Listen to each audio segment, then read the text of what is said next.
네, 굿모닝 부산 함께하고 계신 지금 시각 8시 44분입니다. 한 주간의 지역경제 이슈를 전문가와 함께 심층 분석해보는 주간경제 브리핑 순서입니다.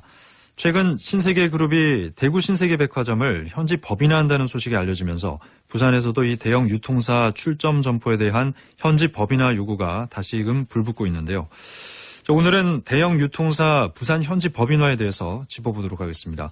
경제 전문가 영산대 경영학부 한성환 교수 전화 연결되어 있습니다. 예, 교수님 안녕하십니까? 네, 안녕하십니까? 네. 자, 먼저 이 최근 신세계그룹이 신세계백화점 대구점의 점포명을 대구 신세계백화점으로 변경을 했다고 알려졌는데, 이게 어떤 의미가 있는 거죠?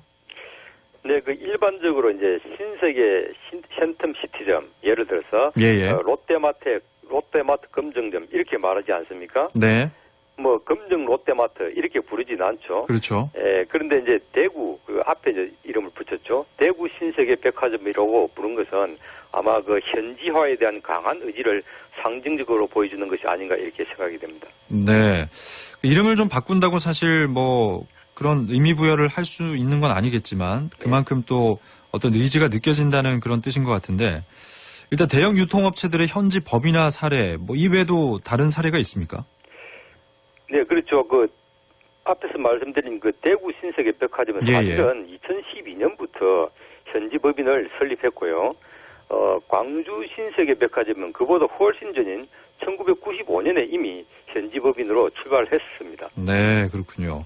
그런데 부산하면 떠오르는 기업이 바로 이 롯데 아니겠습니까? 네. 롯데 상황은 어떤가요? 예, 부산 시민의 사랑을 독차지하는 롯데의 경우 조금 아쉽지만은 예를 들어서 농협 하나로 같은 경우는 2014년 지역업체 납품률이 예를 들어서 39.1%인데 반해서 롯데마트는 5.1%밖에 안 되죠.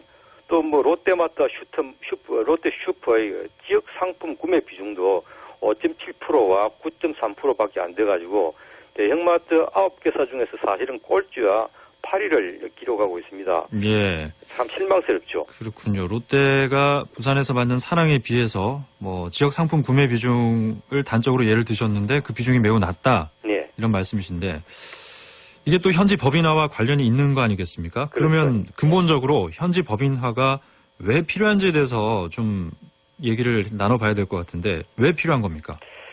네, 이게 좀 이 문제를 좀 올바로 이해하고 또 필요성을 알기 위해서는 좀 생뚱맞은 얘기 같지만 먼저 기업이 어떤 존재이냐 여기에 대해서 정확히 좀 알아볼 필요가 있습니다. 예, 기업은 물건이나 서비스를 팔아서 이제 이윤을 추구하는 그런 거 아니겠습니까? 예. 이외에도 다른 의미가 있을까요? 예, 잘못된 경제학 이론이라고 저는 볼 수 있는데 이런 생각이 빠져가지고 사람들이 이제 기업을 자기 계산에만 빠져서 뒤도 옆도 돌아보지 않고 홀로 이윤 극대화를 추구하는 고립적 존재로 오해하고 있지만은 기업은 본래 사회와 고립되어 존재하지 않습니다. 우리가 흔히 기업은 돈 되는 장사 아니면 안 한다 이런 예. 생각을 많이 하고 있는데 이게 고립된 존재가 아니다. 예. 그럼 그런 사실을 현실에서 저희가 좀 확인을 해봐야 될 것 같은데 어떻습니까? 예, 기업은 고립된 존재가 아니라면 바로 사회적 존재라고 볼 수 있는데요. 예. 이게 굉장히 중요한 개념입니다.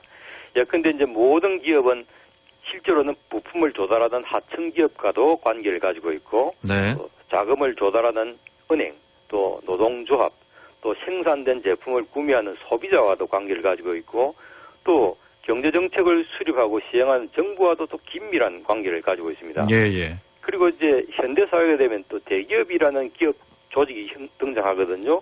이건 18세기 소기업에 비해서 이 대기업은 다양한 외부 주체들과 훨씬 더 긴밀한 관계를 갖고 있을 정도로 굉장히 사회적 존재라고 보는 것이 정확하죠. 그러니까 기업이 국가와 개인의 어떤 경제 활동에 함께하는 주체고 예. 그리고 또 기업의 어떤 사회 공헌 활동 이런 것들을 통해서 사회적 존재다 이런 이해를 하면 될 것 같은데요. 예. 그러니까 사회적 존재이기 때문에 단순히 이윤 추구만을 하는 존재가 돼서는 안 되는 거고 예. 그런 식으로 접근을 해봤을 때 부산의 대형 유통업체와 이 사회적 존재가 잘 연결이 되느냐 이걸 한번 좀 따져봐야 되겠네요. 그렇죠. 예. 지금 제가 말씀드린 기업에 대한 이런 관점을 이제 가지고 구체적으로 부산 지역의 그 대형 그 유통업체에 한번 적용해 보면은 예. 롯데, 현대, 이마트, 뭐 메가마트, 홈플러스 이런 대형 유통업체들은 실제로는 홀로 존재하지 않고 지역의 그 하청 납품업체, 또 BNK와 같은 지역 기반은행, 부산 지역의 소비자, 또 지방정부와 긴밀한 관계를 맺고 있고 예. 우리 지역에 또 뿌리를 내리고 있다는 모습이 쫙 드러나죠. 바로 이 관계, 즉 이런 사회적 관계 속에서 사실은 이윤을 얻고 있는 거죠. 예. 그 때문에 그 사회적 존재로서 우리 그 부산의 대형 유통업체들은 그것이 이제 영업하고 있는 부산 지역 사회와 함께 이제 호흡을 해야 되고 또 그 사회의 발전에 기여하는 것이 굉장히 당연합니다. 바로 이 때문에 부산의 유통업체들이 이제 바로 오늘 말씀드리는 현지법인화가 필요하다는 거죠. 그래서 이 현지법인화의 주장이 단지 뭐 때를 쓰는 이런 것이 아니라 이처럼 합리적이고 학술적인 이유가 있다는 거죠. 그래서 기업이 네. 이제는 모든 지역 경제와 그 사회적 요구의 그 취해법권 영역으로 머무르면 안 된다는 것이 굉장히 중요한 관점인 것 같습니다. 네. 그 부산의 대형마트들의 현지 법인화를 특히 그 경제와 관련된 시민단체들이 강하게 주장을 하고 있는데 예. 뭐 부산에서 번 돈 다 서울로 가져간다 이런 얘기를 예. 하지 않습니까? 예. 부산의 대형마트들 이런 관점에서 봤을 때 어느 정도 문제가 되고 있습니까? 예, 그 사회적 존재로서 그 대형 유통업체들이 이제 부산 지역과 얼마나 관계를 맺고 있으며 어느 정도 기여하고 있는지는 이른바 이제 보이는 지표하고 눈으로 또 보이지 않는 두 지표로서 평가를 해봐야 됩니다. 예, 보이는 지표와 보이지 않는 지표. 이게 어떤 건지 설명을 좀 해주시죠. 이제 보이는 지표부터 그러면 검토를 해보겠습니다. 예를 들어서 보이는 지표는 우리가 흔히 사용하는 것들인데 예컨대 지역 고용에 대한 기여도, 지방세 납부, 그다음에 예. 지역 납품업체 비중, 또 뭐 지역은행 이용 정도, 공익사업 참여, 기부금 비중 이런 것이 되겠죠. 네네. 구체적으로 보면은 지역 인력 고용률이 대략 한 95%가 되고 또 16개 업체의 지방세 납부 규모가 446억인데 예. 이런 기여도가 현지 법인화로 인해서 더 높아질 것으로 기대는 할 수 없습니다.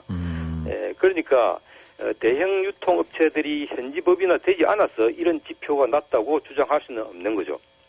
그렇다면 최근 이 대형 유통업체 현지 법인화에 실질적 이득이 없다면 예. 공약을 실천하지 않는 부산시의 견해 크게 잘못되지 않은 거 아니겠습니까? 예, 잘 보셨습니다. 이 맞는 예. 동시에 또 잘못되었기도 한 것이죠. 예, 부연 설명 부탁드리겠습니다. 예. 그 현지 법인화로 인해서 앞에서 말씀드린 그 지역 인력 고용이나 지방세, 납세 이 지표가 크게 개선되지 않는 것은 사실입니다만은 바로 이 지표가 낮기 때문에 현지 법인화가 필요 없다는 주장을 편다면 그건 매우 잘못된 것인지요. 예. 예, 현지 법인화 효과는 다른 보이는 지표로부터 확인되는데 예. 예컨대 이제 지역 납품업체 비중은 이죠. 예를 들어서 2014년 현재 대형 유통업체의 지역업체 납품 실적은 금액으로 볼 때 15.2%에 불과합니다. 이건 뭐냐면은 지역에 거의 뿌리를 내리고 있지 않다는 겁니다. 예. 또 부산은행을 주거래 은행으로 삼는 업체는 3개 정도밖에 안 되고요. 예금 예치 액수도 그다지 크지가 않고 또 공익사업 참여와 기부금도 그리 적극적이지 않아서 2012년부터는 줄어들고 있는 실정이죠. 예. 서로 대면하고 따로 논다는 것입니다. 그렇죠. 예. 이게 이제 2014년 이 업체들이 매출 비중을 보면은 부산 지역 총 생산의 9%에 육박합니다. 예.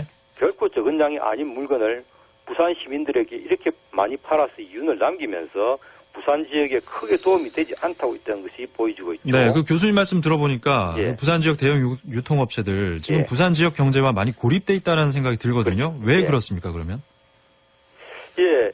이게 이제 이 질문에 대답하기 위해서는 아까 말씀드린 네. 보이지 않는 지표를 들여다봐야 되는데, 이제 지역에서 채용한 95%의 인력은 대부분이 의사결정권이 없는 비정규직이거나 네. 단순 노동자들입니다. 예. 나머지 5%는 의사결정권을 가진 이제 고위 관리직인데 이들은 대부분 수도권에서 조달되거든요. 예. 그러니까 이분들이 부산 지역에 대해서 애착을 가질 리가 없고 또 핵심 인력인데 이들이 이러니까 지역 관련성도 떨어지고 공헌도도 낮아질 수밖에 없습니다. 예. 지역도 바로 이런 사람의 일이지 않습니까?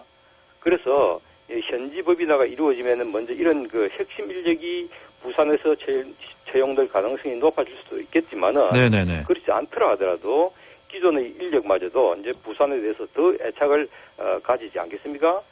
사람이 바로 현지와의 출발점입니다. 예. 일단 지금 시간이 많이 없기 때문에 예. 여기서 좀 마무리를 해야 될 것 같은데 예. 일단 그 기업이 사회적 존재라는 그런 관점으로 봤을 때 대형마트의 현지 법인화 반드시 필요할 것 같습니다. 예. 아무래도 부산경제 도약의 출발점이 될 수도 있을 것 같은데 어떻게 생각하십니까? 예, 맞습니다. 이제 이게 간단하게 말씀드리면 그걸 통해서 이제 부산 지역 경제가 예. 자립적 재생산 구조가 이제 갖추어지게 되겠죠. 그와 함께 내생적인 혁신 동력도 갖출 수 있게 되어서 지역 경쟁력도 높아지고 그다음에 이제 경제학에서 얘기하는 지역 혁신 체제가 형성되어 가지고 네네. 외부 환경에 대해서 더 유연하게 그리고 창의적으로 대응할 수 있지 않을까 이렇게 생각이 됩니다. 예. 저희가 앞서 예를 든 롯데뿐만 아니라 다른 유통업체들도 함께 좀 자성을 해야 될 것 같습니다. 교수님 예. 말씀 들어보니까요. 그리고 부산시도 이 문제를 좀 더 적극적으로 대처를 해야 될 필요가 있을 것 같고요. 예. 자, 오늘 사회적 존재로서의 기업이라는 그 키워드를 통해서 대형 유통업체와 부산시의 어떤 그 경제 관계 얘기를 해봤습니다. 네, 교수님 말씀 잘 들었습니다. 감사합니다. 네, 감사합니다. 네, 영산대 경제학부 한성환 교수와 함께했습니다.